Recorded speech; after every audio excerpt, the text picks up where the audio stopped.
Olá! O Fronteiras do Pensamento apresenta a segunda parte da conferência O Caminho para o Futuro da Humanidade, com Edgar Morin. No programa de hoje, o filósofo e sociólogo argumenta que é preciso globalizar e desglobalizar a cultura, crescer e decrescer economicamente e envolver e desenvolver uma nova forma de conhecimento e pensamento para uma reforma na estrutura da sociedade. Acompanhe. D'abord à la mondialisation.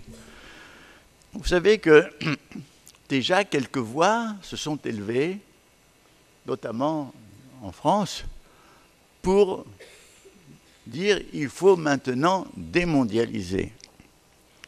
Et effectivement, quand on voit les mots de la mondialisation qui, dans certains cas, ont détruit des réalités locales, régionales, culturelles, qui ont appauvri des industries qui ont, dans beaucoup de pays, détruit les solidarités. On peut penser qu'effectivement, il faut se retirer de ce processus qui produit des effets si négatifs. Mais en même temps, il y a les effets positifs de cette mondialisation, c'est l'interdépendance, c'est aussi les capacités d'échange culturel accrues, c'est cette possibilité d'arriver à une nouvelle société, à un nouveau monde. C'est aussi, pas seulement la création des normes, des inégalités nouvelles, encore plus grandes, et des misères plus grandes, mais aussi certaines zones de prospérité. Donc, la mondialisation est ce phénomène ambivalent, et moi j'en arrive à dire il faut à la fois mondialiser et démondialiser. Alors ça, c'est très difficile à saisir parce que nos esprits sont habitués à une pensée binaire, alternative. Ou bien on mondialise, ou bien on démondialise, et on ne peut pas faire les deux. Oui, on peut faire les deux, c'est-à-dire continuer tout ce qu'il y a de positif dans la mondialisation, mais sauvegarder les vertus et les qualités des cultures nationales, sauvegarder l'agriculture vivrière d'un pays, c'est-à-dire cette agriculture qui permet de le nourrir et qui ne le rend pas dépendant à partir des aliments qui viennent de l'extérieur. C'est sauvegarder les campagnes, c'est sauvegarder des vertus qui existent dans les nations, c'est sauvegarder les communautés locales. Donc, il faut à la fois mondialiser et démondialiser dans ces choses du développement. Il faut développer et envelopper. C'est un peu la même chose que pour mondialiser et développer. C'est-à-dire le développement, c'est ce qui concerne surtout la croissance économique, le développement technique, le développement matériel, et qui comporte aussi bien des vertus que des graves défauts, comme notamment la destruction des solidarités, l'accroissement des corruptions. Bon. Donc là aussi, il y a l'ambiguïté du développement. Il faut prendre du développement ce qu'il a de positif et maintenir l'enveloppement, c'est-à-dire les besoins d'être dans sa communauté, dans sa culture, d'avoir conservé son identité, tout en prenant ce qui vient du monde extérieur, notamment du monde occidental. Et c'est pour ça que je pense qu'au lieu de tout mettre dans l'idée de développement, qui est surtout une idée technique, économique, de croissance et matérielle, il faut pas seulement l'accompagner de l'idée d'enveloppement, il faut l'accompagner de l'idée d'une politique de l'humanité qui reconnaît les caractères singuliers de chaque nation, de chaque culture, pour faire une symbiose du meilleur de ce qu'apporte le développement créé par l'Occident et de ce qu'ont les cultures traditionnelles.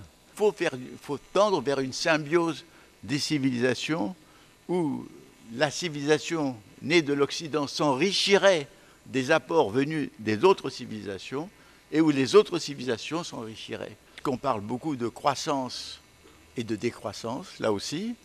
On oppose, certains disent que désormais, il faut la décroissance économique.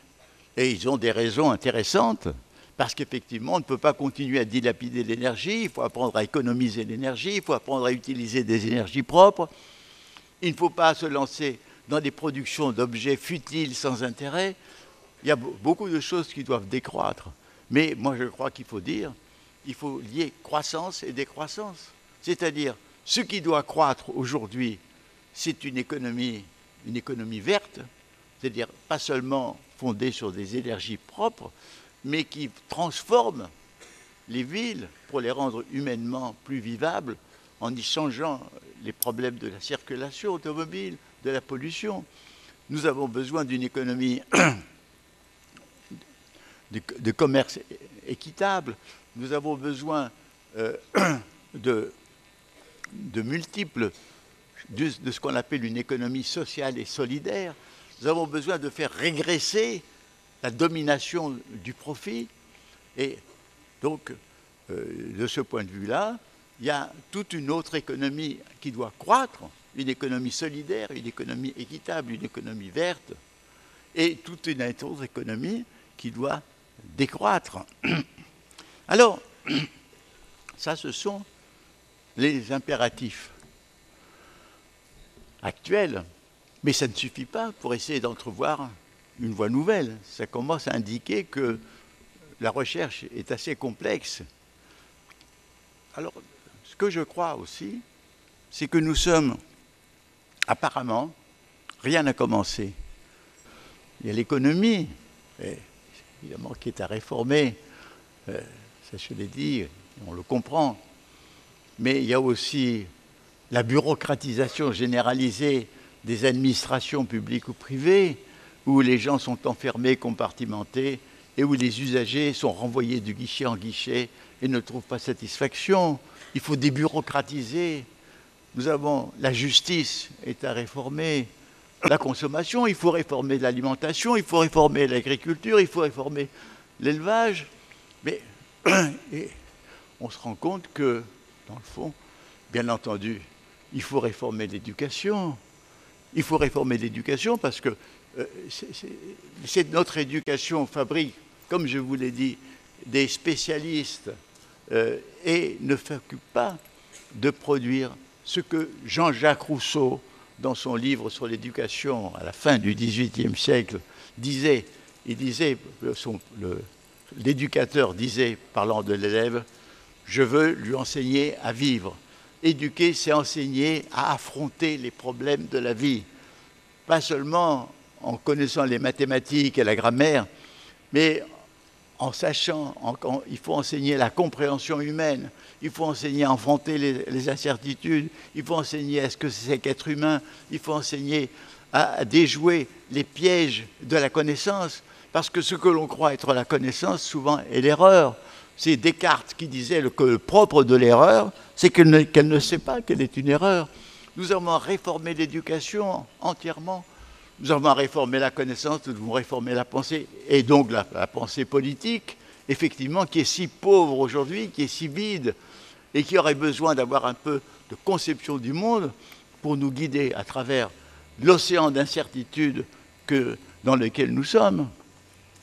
Nous avons besoin aussi de réformer nos vies, parce que nos vies sont condamnées à la vie chronométrée, elles sont condamnées à la vie monotone, nos vies sont condamnées et elles ont besoin, de quoi ont-elles besoin? Elles ont besoin de plus d'autonomie et de plus de communauté. Là aussi, Zygmunt Bauman disait cette idée importante, c'est-à-dire que l'individu, l'épanouissement individuel a besoin d'une communauté pour s'épanouir. On ne peut pas s'épanouir de façon fermée, close, égocentrique et égoïste. Il faut ces deux choses qui semblent apparemment antagonistes et qui sont nécessaires. Nous avons besoin de plus d'autonomie et de plus de communauté. Nous avons besoin aussi de vivre dans le sens où la vie est polarisée, d'un côté par un pôle qu'on peut appeler celui de la prose, et de l'autre côté celui de la poésie. Qu'est-ce que c'est que la prose de la vie? La prose de la vie, c'est ce qu'on est obligé de faire qui nous ennuie, qui nous attriste, qui nous contraint. Mais nous le faisons pour gagner notre vie. C'est-à-dire, nous gagnons notre vie en la perdant. C'est-à-dire, nous le faisons pour survivre. La prose de la vie, c'est ce qui nous permet de survivre. Mais la poésie de la vie, c'est ce qui nous épanouit, c'est ce qui nous fait vivre. Or, la poésie de la vie, il est dans l'amour, dans l'amitié, dans la communion, dans le jeu, dans la danse, dans l'extase, dans la fête. C'est ça la poésie de la vie. Et par contre, une politique peut aider, favoriser à ce que chacun puisse s'épanouir poétiquement dans sa vie, épanouir la poésie de la vie. Et c'est ça qui est extrêmement important aujourd'hui. Nous avons besoin de ceci. Nous devons aussi réformer nos vies.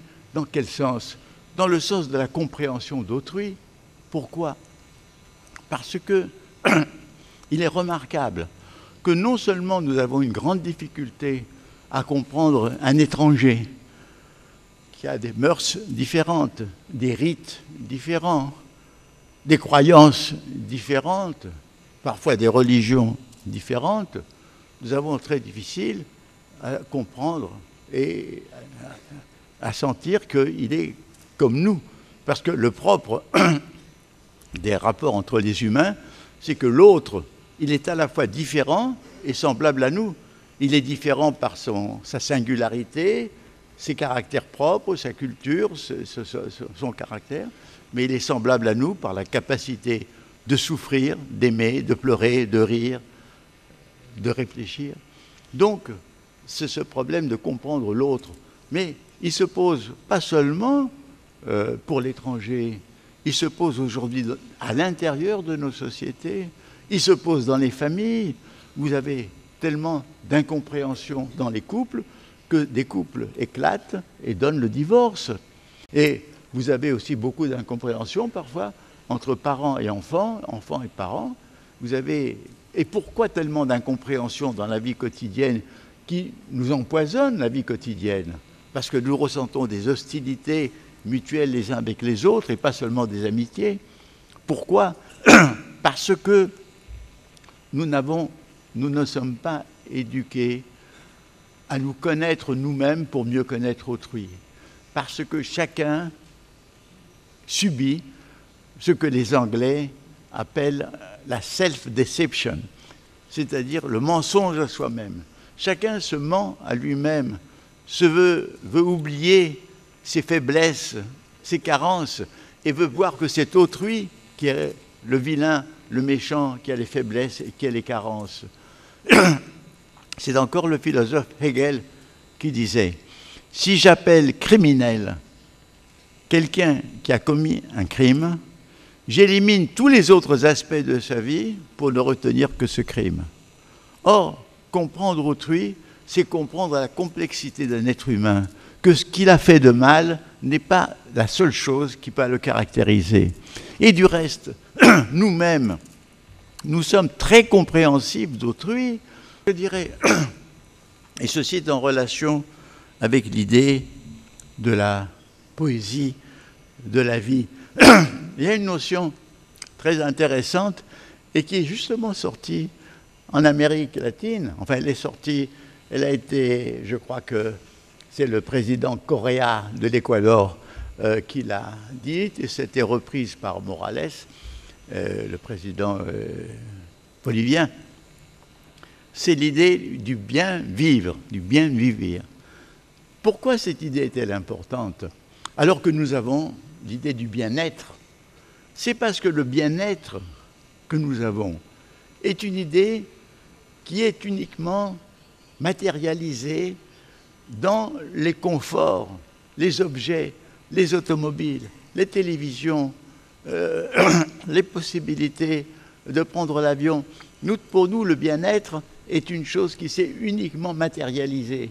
Bien sûr, le bien-être matériel est utile, et je dirais même qu'il faut que les populations pauvres qui n'ont pas accès au minimum de bien-être devraient avoir accès. Mais la question, c'est qu'il est insuffisant. Il y a une part de nos personnes qui veulent plus que ce bien-être matériel, qui veulent le bien-être moral, psychologique, affectif. Et du reste, dans la civilisation occidentalisée, on voit que ce besoin de quelque chose d'autre, d'être en accord avec soi-même, d'être en meilleur accord avec le monde, et ce mot de vivre est important. Je vous ai rappelé ce que disait Rousseau pour l'éducation. Il faut enseigner à vivre, ou du moins aider à ce que chacun, par lui-même, apprenne à vivre. Il faut savoir bien vivre, il faut vivre poétiquement, et la réforme de vie est nécessaire. Alors, mais vous me direz, mais tant de réformes, mais peut-être par quoi faut-il commencer? Il faut commencer par réformer la société, ou il faut commencer par réformer les individus? C'est une question très très juste qu'on peut se poser. Seulement, on se rend compte que chacune de ces réformes, isolée de l'autre, n'aboutit pas.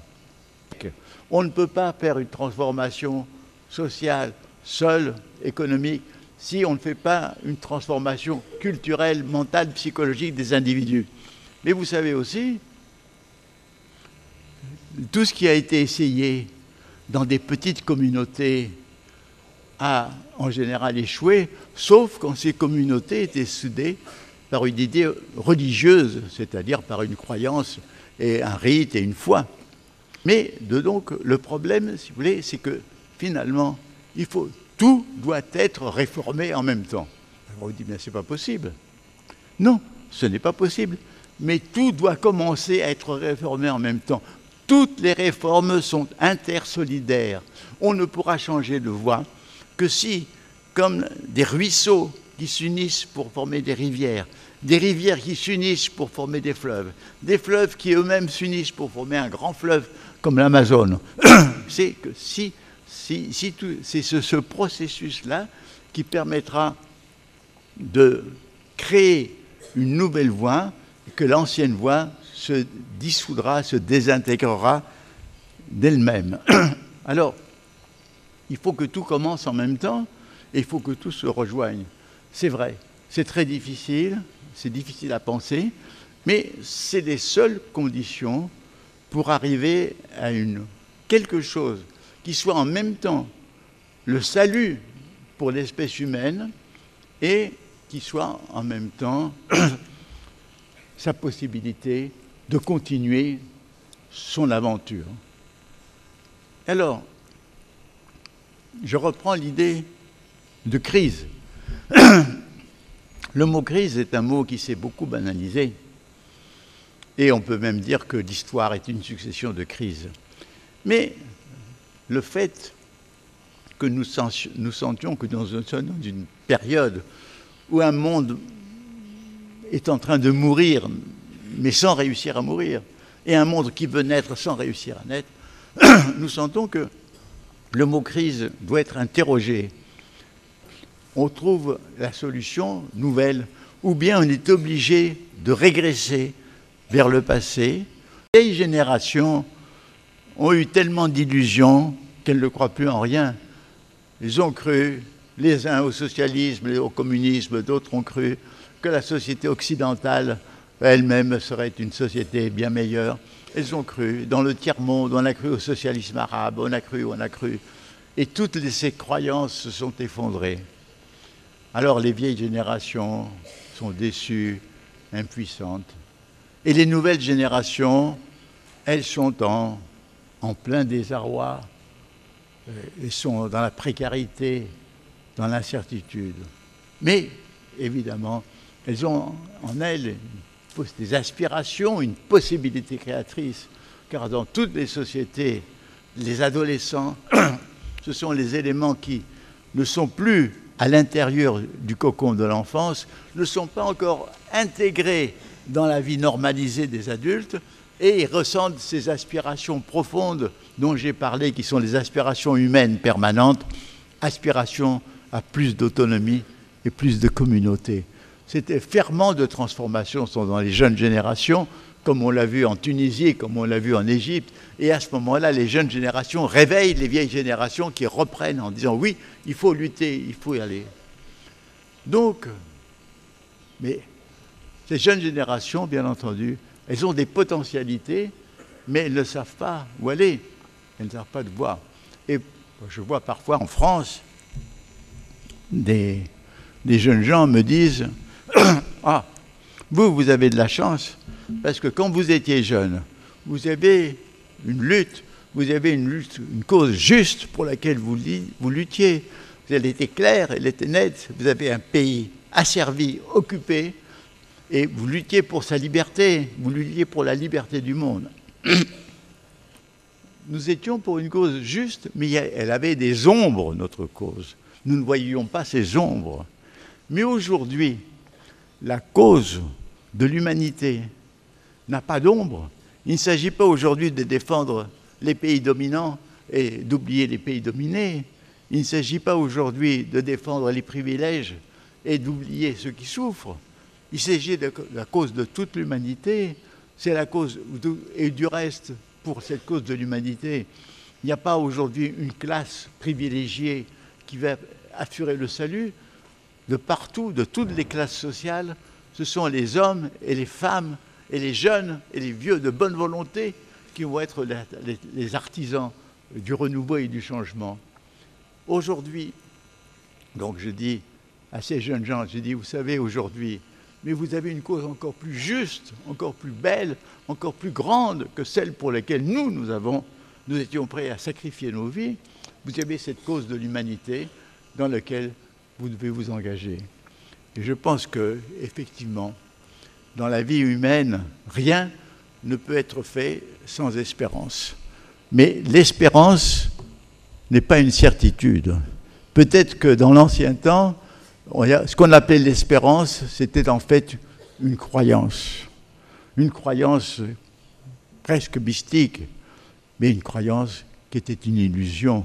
L'espérance, c'est l'espérance. Ce n'est pas certain, c'est possible, mais si l'espérance existe, ça devient quelque chose qui est nécessaire, qui est le ferment nécessaire à toute la grande transformation et sur un chemin qui est celui de la métamorphose. Et quand je dis la métamorphose, ça ne veut pas dire que l'humanité va s'arrêter là. Vous savez, l'aventure de l'humanité est une aventure étonnante, c'est une aventure incroyable. C'est une aventure qui est passée par des civilisations, d'abord l'humanité archaïque, des civilisations les plus diverses, et puis on peut même dire que le monde féodal du Moyen-Âge en Europe s'est transformé en monde moderne, lequel est en train de se transformer en monde postmoderne ou post-postmoderne, peu importe. Nous sommes dans un monde où les forces de transformation sont en œuvre, mais à nous de savoir quelles sont celles qui vont vers la destruction et celles au contraire qui peuvent nous apporter l'espérance. Donc, je dirais, aujourd'hui, nous pouvons espérer, nous pouvons essayer d'agir. Nous savons que ce destin de l'humanité est en jeu, que chacun d'entre nous est un tout petit morceau de cette humanité, mais dont il est absolument inséparable. Et que l'idée d'humanité n'est pas une idée qui doit nous faire oublier qu'on fait partie d'une nation, d'un peuple, d'une civilisation. Mais nous sommes le monde de l'humanité, c'est un monde qui a son unité dans sa diversité et qui a sa diversité dans son unité. Donc, je crois que la voie, je le répète, n'est pas une voie tracée. Ça veut dire que nous pouvons essayer un chemin. Et puis, vous savez, toute décision, toute option humaine comporte un pari. On n'est jamais sûr. Tous ceux qui ont pris des décisions politiques ou militaires en étant sûrs ils ont vu les événements se retourner contre eux. Hitler a pu conquérir l'Europe et finalement il a été écrasé. Tous les grands conquérants finalement ont échoué là où ils pensaient réussir. Et ce que je crois, c'est que l'idée de pari est très importante. Sans arrêt, nous devons parier. Mais parier signifie aussi être capable d'une stratégie pour rectifier le chemin que nous prenons si nous nous rendons compte que nous prenons une mauvaise route. Donc, si vous voulez, rien n'est assuré, rien n'est donné, rien n'est garanti. Mais en même temps, une nouvelle humanité est possible. Un monde meilleur est possible, non pas le meilleur des mondes, non, pas un monde parfait. C'est un monde qui sera toujours ses carences, ses lacunes, qui portera en lui la tragédie ou la mort. Mais nous savons aujourd'hui qu'un monde meilleur est possible. Improbable, mais possible. Voilà le chemin de l'espérance. Obrigado. Você assistiu ao programa Fronteiras do Pensamento, que apresentou a conferência O Caminho para o Futuro da Humanidade, com Edgar Morin. Obrigada pela companhia e até a próxima!